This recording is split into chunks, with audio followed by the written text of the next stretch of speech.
Spoileries, it's Trina, and this is my spoiler-full discussion over The Raven King by Maggie Stiefvater, which is the fourth and final book in the Raven Cycle series. And I have already done a completely non-spoiler review of the overall series, so if you haven't read it yet and you want no spoilers, go check out that video. It's going to be linked down below and up here. But this video is if you have read the series and you want to hear what my very specific detailed thoughts on this final book are. How do I feel about how everything wrapped up? How did I interpret it? What meaning did I get out of some of these weird things? So I'm not going to give you a summary of what the series is about or anything, because that is what I covered in my non-spoiler review. So leave now if you have not read it and don't want to be spoiled. Otherwise, spoilers. Overall, I really enjoyed The Raven King and the way that everything wrapped up, but I don't know, I kind of had trouble seeing how some things tied together in the end, so I'm just going to kind of take this character by character. First of all, Henry. He's a huge new character, and while I really liked Henry himself, I was partially just jealous that here at the end, Henry, who we've known for all of one book, is there at the end, at the death, at everything that we have been building up to. He is there, and like Noah isn't there. Even the Gray Man or Mara, like we had been invested in these other characters, and instead it's Henry, who we barely know. Although I really liked him, it just kind of made me jealous for these other characters that I had come to know that they weren't there in the end. This book did introduce us to a lot of new characters, and that's been happening throughout the entire series, but at this point it just kind of felt a little bit messy. Like, we are introduced to Sunduck and to L'Aumônier. I'm pronouncing these names like the audiobook narrator did, by the way. Piper was another one. She was introduced to the book before. She just met a really quick end in the end. Gwenthlian was another one from book 3 that ended up not really doing anything, but like, I can't hate that because Maggie wrote all of these characters in such interesting ways. L'Aumônier in particular is one name but 3 characters, and you can't always tell which one of them is speaking. Like, who else would write a character like that? So like, she's brilliant and I love the characters that she writes. So like, I can't really hate that, but at the same time it just made it feel like it was an explosion of characters that didn't really do much. And Artemis. Artemis is the most useless character I have ever met in any book. There was so much build up in the first 2 books about who is Blue's father, where did he come from, what is he, and then we see him and he hides in a closet for an entire book and like barely speaks to anybody and then turns into a tree. What did he do? He didn't do anything. I was really upset by not having any closure from Mara and the Gray Man. I really feel like maybe we should have had some closure with them in the epilogue. I also would have really liked to have known when and how did Glendower actually die? How long had he been dead in that cave? Why was his tomb so far away from the other 2 sleepers? The demon, how did the demon get buried in a tomb? What was happening there? I don't even get how the demon was there at all. We go half of the book before finding out that what Piper and Neve is another useless character, by the way. What did she really do?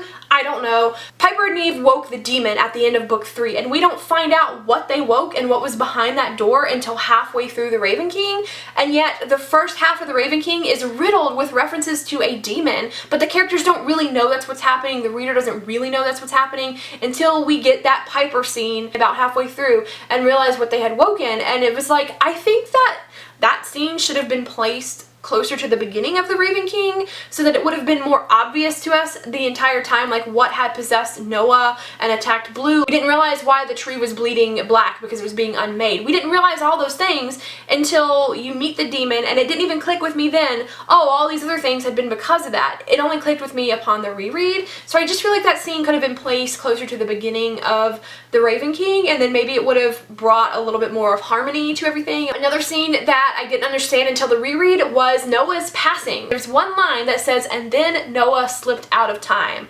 That's it. And I just thought that meant, okay, well then he went back to the present. Time has been weird throughout the entire series, and I didn't really get what that meant. And then there's nothing else about Noah in the rest of the book, and I'm totally expecting him to be in the epilogue. I was so mad at the end. I was like, Noah got no closure. What exactly happened to him? What's happening here? But then when I reread it, I realized, oh, that was his very last act, and then he just kind of disappeared and was gone. I'm gonna piece in this footage here because I've actually found a few more references to do with Noah that I missed in 2 rereads, so I need to talk about this. I've been talking with my friend Caitlin from the channel Book Chats, and she pointed out some lines from Noah's last chapter that I missed both times. Dude, this makes so much sense, and I'm so mad at myself for missing it the first time. When Noah passed on and he said his last words to GANSEY about somebody's dying on the ley line when they aren't supposed to, so you're going to live, and then the line about Noah slipped from time, we are assuming that this means that Noah gave up his spirit, and Noah is the thing that caused GANSEY to be reborn that first time. The first time that I read that scene,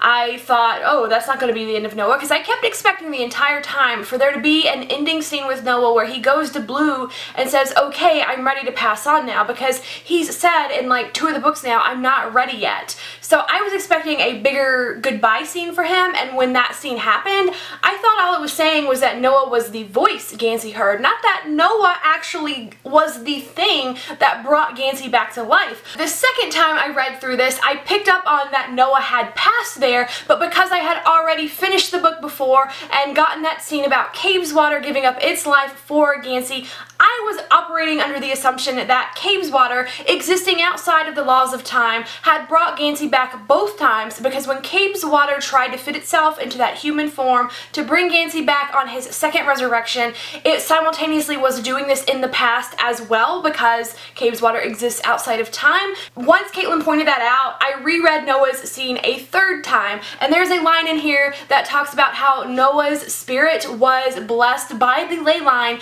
because originally he had been killed on the ley line as a sacrifice to wake it up. So when he died, he was just imbued with that blessing of the ley line, and he was able to transfer that blessing into GANSEY's body. So Noah is, in my head at least, what brought GANSEY back the first time. The ley line and Cabeswater and Noah's blessed spirit are all the same thing, so technically this is still a piece of the ley line, a piece of Cabeswater that has been within GANSEY the entire time. There are so many clues all throughout the series that GANSEY has a bit of Cabeswater or the ley line in him.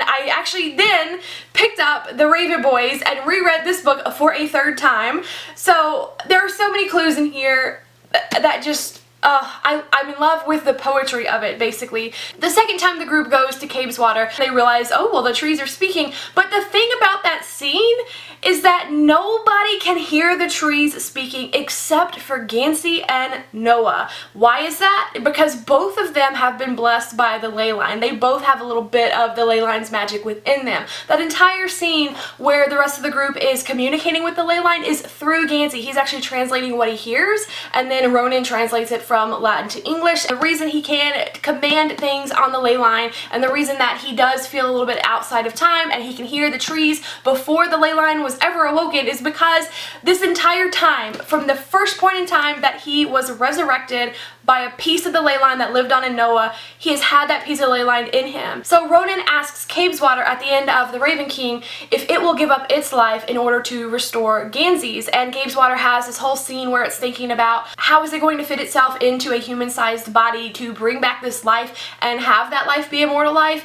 But because Cabeswater and Noah's ghost exist outside of the normal timeline, I feel like Cabeswater at that point in time, when it was trying to give up what remained of it for GANSEY, reached out, saw Noah's ghost, and was like, you're human-sized. And at that point in time, Cabeswater was reviving GANSEY's second death and reviving GANSEY's first death through Noah at the same time, but it was 2 different points of time on GANSEY's timeline. Wibbly wobbly, timey-wimey. Glendower was dead, and that was a big disappointment because we'd spent so much time getting there, but the kings were woken and the favors were granted. GANSEY time and time again is referred to as a king. GANSEY was the king that was sleeping, figuratively, in the fact that he had died twice and was resurrected or woken 2 times, but also he didn't really have much meaning in his life. He didn't know what he wanted to do, and throughout this whole journey he kind of finds his purpose, finds his friends, and just the meaning of his life, which can be a symbolic awakening. So GANSEY is the sleeping king that was woken, and the favor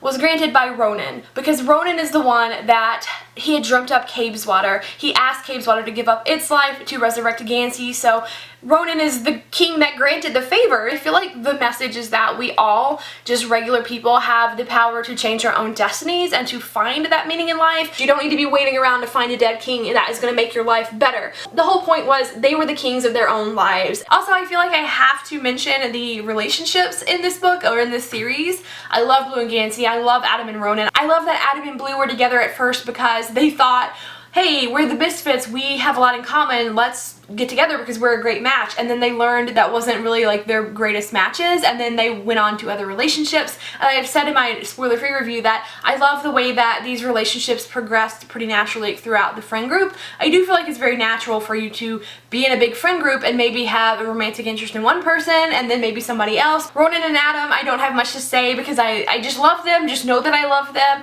I've been waiting for it for a while. I did think it was going to be a little bit more build up, but then we just get a scene where it's like, oh, and then Ronan kissed him, and I was like, what?